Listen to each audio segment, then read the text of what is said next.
Assalamualaikum dan salam sejahtera bersama saya Jana Kamaruzaman dalam Buletin Pahang 7 Disember 2021.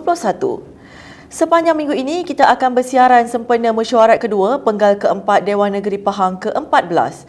Teruskan bersama kami. Pahang menjangkakan perolehan jumlah pelaburan tempatan dan asing sebanyak 12 bilion ringgit menjelang penghujung tahun ini. Yang Amat Berhormat Menteri Besar Pahang, Datuk Seri Haji Warusdi Wan Ismail berkata, angka tidak rasmi itu diterima daripada unit antarabangsa Pejabat Setiausaha Kerajaan Pahang di mana jumlah pelaburan berkenaan mampu dicapai dengan prestasi cemerlang dipamerkan negeri ini. Berdasarkan laporan terkini, jumlah pelaburan yang diluluskan oleh Lembaga Pembangunan Pelaburan Malaysia MIDA, Pahang menerima sejumlah 6.751 bilion ringgit daripada pelaburan tempatan dan asing pada tahun 2020 dan 0.94 bilion ringgit sehingga Jun tahun ini. Manakala untuk tahun hadapan, kerajaan negeri menyasarkan perolehan sebanyak 18 bilion ringgit jumlah pelaburan tempatan dan asing. Beliau berkata demikian ketika menjawab soalan dari Ahli Dewan Negeri Muazzam Shah Yang Berhormat Tuan IR Razali Kasim berkenaan jumlah pelaburan asing yang dibawa masuk ke negeri ini pada mesyuarat kedua Penggal keempat Dewan Negeri Pahang ke-14 di Wisma Seri Pahang hari ini. Menjawab soalan tambahan daripada Ahli Dewan Negeri Muazzam Shah itu, Datuk Seri Haji Warusdi Wan Ismail berkata pelaburan yang dibawa masuk ke negeri ini pasti akan membawa ruang dan peluang pekerjaan kepada rakyat tempatan. Kerajaan Pahang sangat optimis dalam mencapai jumlah hasil 1 bilion ringgit pada 2022 berdasarkan perbincangan Barisan Kepimpinan Negeri dan Pegawai Tertinggi Kerajaan sebelum menetapkan sasaran tersebut.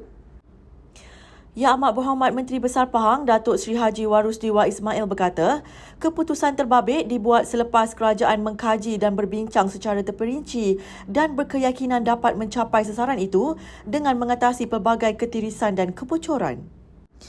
Beliau berkata demikian bagi menjawab Ahli Dewan Negeri Teruntum Yang Berhormat Encik Sim Chong Siang pada sesi perbahasan mesyuarat kedua Penggal keempat Dewan Negeri Pahang ke-14 di Wisma Seri Pahang Kuantan hari ini.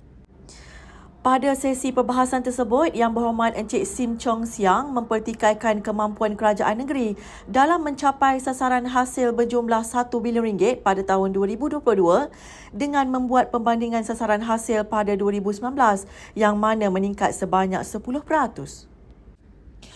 Walau bagaimanapun, Datuk Seri Haji Warusdi menepis dakwaan terbabit dengan berkeyakinan dapat mencapai sasaran hasil tersebut untuk dikembalikan kepada rakyat dalam pelbagai bentuk bantuan dan manfaat demi kesejahteraan negeri.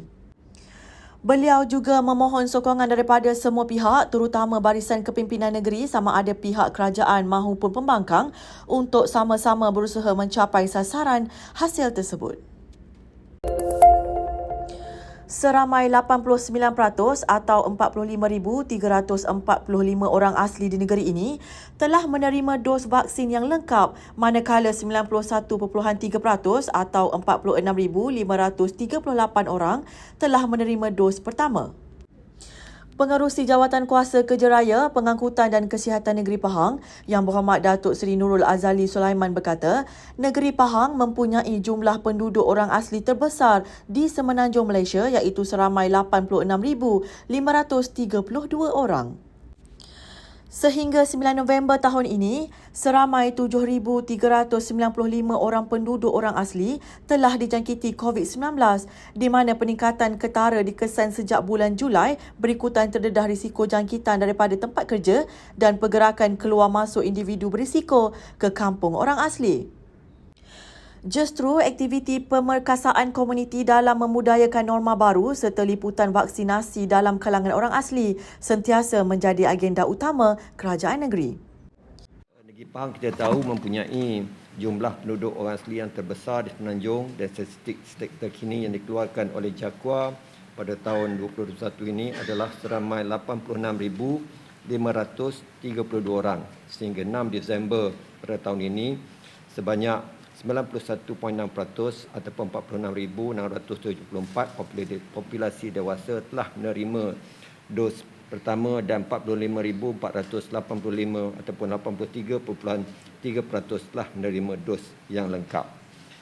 Untuk makluman Sedang Dewan dimulakan, sehingga 5 Disember pada tahun ini, sebanyak 7,536 penduduk orang asli telah dijangkiti COVID-19, walaupun terdapat peningkatan kes yang agak ketara di kalangan masyarakat orang asli sejak bulan Julai pada tahun ini. Berdasarkan pemantauan di peringkat daerah, komuniti masyarakat asli ini terdedah pada risiko jangkitan daripada tempat kerja mereka, pergerakan keluar masuk individu yang berisiko ke perkampungan orang asli juga memberikan sumbangan.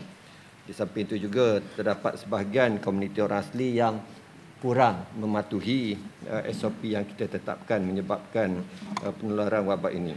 Justru itu, aktiviti pemerkasaan komuniti dalam membudayakan norma baru di kalangan masyarakat orang asli serta peningkatan liputan vaksinasi sentiasa menjadi agenda utama kerajaan negeri. Beliau berkata demikian ketika menjawab soalan dari Ahli Dewan Negeri Tanah Rata Yang Berhormat Encik Cheong Yo Ke Kong pada mesyuarat kedua penggal keempat Dewan Negeri Pahang yang ke-14 Sidang Dewan Negeri Pahang di Wisma Seri Pahang hari ini. Dalam pada itu, beliau memaklumkan bahawa seramai 132,260 orang warga asing di negeri ini telah menerima vaksin dos pertama dan 121,265 orang telah menerima dos lengkap. Kerajaan negeri melalui Jabatan Belia dan Sukan Pahang telah menyenaraikan pembinaan sebuah kompleks sukan mini di daerah Bentong dalam rolling plan kedua rancangan Malaysia ke-12 dengan nilai permohonan sebanyak RM5 juta. Pengerusi Jawatan Kuasa Sumber Manusia, Belia Sukan dan Badan-Badan Bukan Kerajaan Negeri Pahang Yang Berhormat Datuk Seri Haji Muhammad Johari Haji Hussein berkata, usaha berkenaan dilakukan kerana pihaknya maklum berkenaan ketiadaan kompleks dan kemudahan sukan yang lengkap di bahagian Bentong Barat.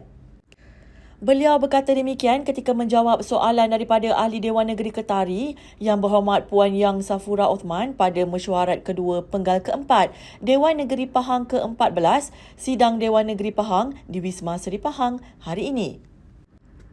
Dalam pada itu, beliau turut menjawab soalan Ahli Dewan Negeri Ketari yang menyentuh berkenaan ketagihan dan penagihan dadah di kalangan belia yang masih bersekolah, terutamanya di kawasan Felda dengan memaklumkan bahawa pelbagai usaha telah dilaksanakan bersama agensi yang berkaitan.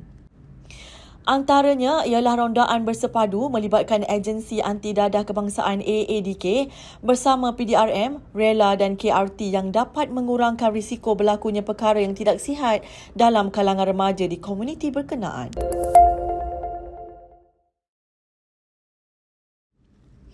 Setiap syarikat penyedia perkhidmatan telekomunikasi atau telco adalah tertakluk kepada peraturan yang telah ditetapkan seperti Standard Mandatory Quality Perkhidmatan MSQOS yang menetapkan piawaian kualiti perkhidmatan mereka. Pengerusi Jawatan Kuasa Sains, Teknologi, Inovasi, Komunikasi dan Multimedia Negeri Pahang Yang Berhormat Datuk Haji Muhammad Fakhruddin Muhammad Arif berkata, berkenaan isu kualiti perkhidmatan, ia termasuk kelajuan akses jalur lebar, capaian liputan perkhidmatan, kualiti panggilan dan lain-lain lagi. Dalam menyediakan perkhidmatan yang setimpal dan berkualiti, setiap telco perlu mematuhi MSQOS baru yang telah dikuatkuasakan mulai 1 Ogos lalu, merangkumi penetapan kualiti piawaian minimum kepada 3 MSQOS sedia ada yang diperbarui khusus bagi peningkatan kualiti. 3 MSQOS berkaitan kualiti rangkaian telekomunikasi adalah MSQOS jalur lebar tanpa wayar, MSQOS jalur lebar talian tetap dan MSQOS perkhidmatan selular awam.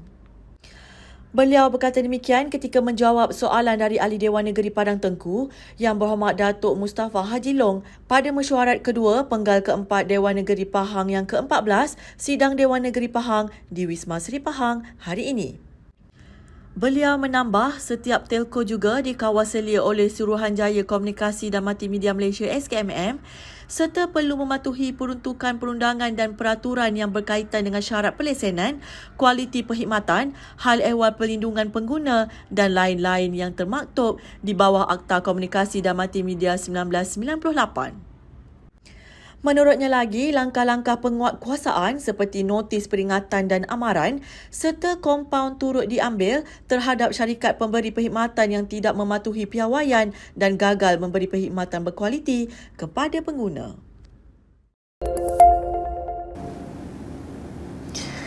Berita itu tadi mengakhiri Buletin Pahang. Jangan lupa ikuti Pahang Media di Facebook, Instagram, YouTube dan Twitter. Terus bersama kami untuk mengikuti mesyuarat kedua Penggal keempat Dewan Negeri Pahang ke-14 pada hari ketiga esok. Assalamualaikum.